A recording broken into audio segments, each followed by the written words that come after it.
Bonjour tout le monde, ici Caroline Chaput, travailleuse sociale, experte à la Cour supérieure et fondatrice du Centre d'évaluation psychosociale incorporé. J'ai envie de vous partager une petite expérience personnelle que j'ai vécue, mais qui est très reliée avec ma profession. Donc, en fait, récemment, je me suis retrouvée à croiser une dame avec son garçon qui rentrait au secondaire. Et puis, dans le cadre de la discussion avec cette dame-là, en fait, elle me tenait des propos qui dégageait beaucoup d'animosité envers le père de ses enfants. Donc, en fait, elle me tenait des propos du genre, ben, probablement que le père m'a pas transféré l'information, c'est sûr qu'il a reçu le courriel puis il me l'a juste pas forwardé. Puis là, moi, j'étais comme, puis là, j'essayais de tempérer, hein, l'intervenante en moi, j'essayais de tempérer, de dire, oui, mais en fait, probablement que tout ce que tu as à faire, c'est de communiquer avec l'école, c'est eux qui sont supposés t'envoyer l'information. Donc, tu sais, juste s'assurer, communiquer avec eux et l'information va probablement vous être transmise et puis tout ça. Et puis, en fait, ce qui m'a le plus marqué dans cette discussion-là avec cette dame-là, c'est à quel point elle entretenait un conflit, probablement inconsciemment, avec l'autre parent. Donc, en fait, je ne sais pas si comment ça fonctionne là, pour vos commissions scolaires ou pour l'école là, pour laquelle vos enfants vont, mais certaines écoles, c'est assez compliqué là, au niveau du transport scolaire. Donc, l'enfant vient de débuter l'année scolaire et le parent, la maman, s'est dépêché d'aviser l'école qu'elle voulait l'autobus qui soit à son domicile à elle, alors que les parents demeurent vraiment à l'opposé dans la même ville. Ils demeurent dans la même ville, mais c'est quand même à l'opposé. C'est une bonne 15-20 minutes là, de différence en voiture.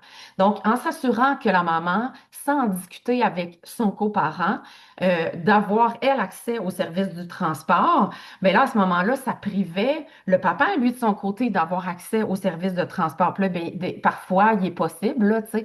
Puis c'est pour ça que normalement, là, les commissions scolaires vont se donner un certain temps. Puis si c'est possible, ben là, ils vont assurer le transport pour le deuxième parent, donc le deuxième du domicile de l'enfant, mais souvent, il y en a un qui va être privilégié. Puis jusque-là, vous allez me dire, ben c'est correct, tu sais, elle a pris en charge la situation, donc ça va, tu sais, mais il s'agit d'une école qui n'est pas dans la même ville. Et en fait, ce qui est plus dérangeant dans ce qu'elle m'a transmis comme information, c'est qu'elle travaille à côté de l'école. Donc, elle, en réalité, cette personne-là, elle n'a pas besoin tant que ça de l'autobus parce qu'elle peut assumer le transport de son enfant la semaine qu'elle a avec elle.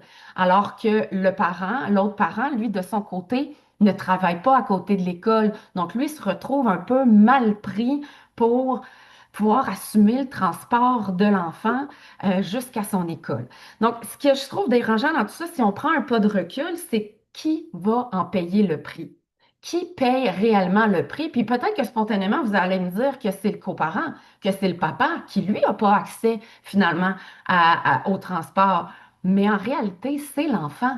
C'est l'enfant qui va subir les conséquences de cette décision-là que la maman a prise. Parce que là, ça met le papa dans le trouble.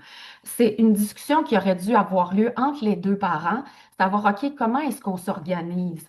Bon, moi, finalement, j'avoue que c'est plus facile. Je travaille juste à côté. C'est pas dans la même ville, alors que toi, de ton côté, tu travailles pas en tout dans la même direction. C'est pas là du tout où tu vas.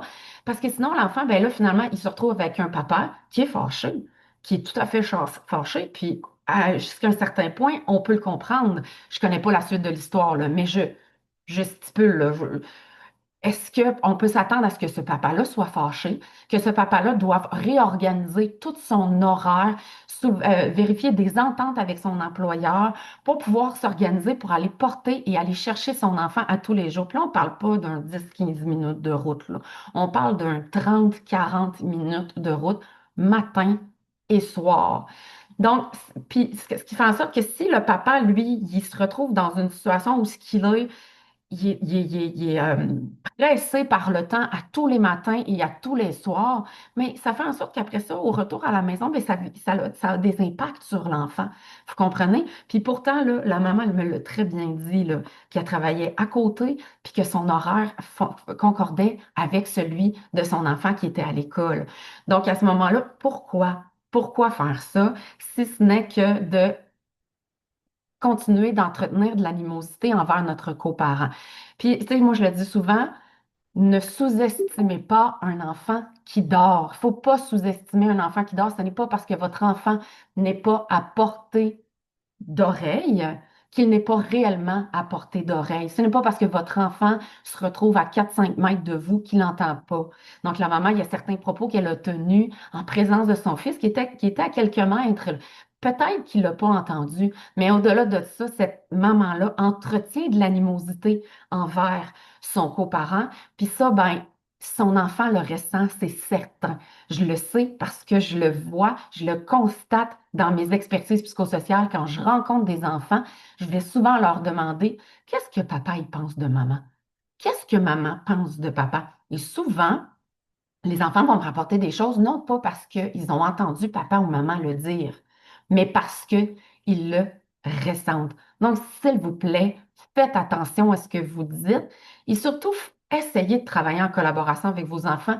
Ce genre de comportement-là que la maman a eu, c'était peut-être inconscient, c'était peut-être pas voulu, mais en même temps, ça a des impacts. Donc, elle aurait eu avantage à collaborer avec le parent, avec son coparent, dans l'intérêt de ses enfants.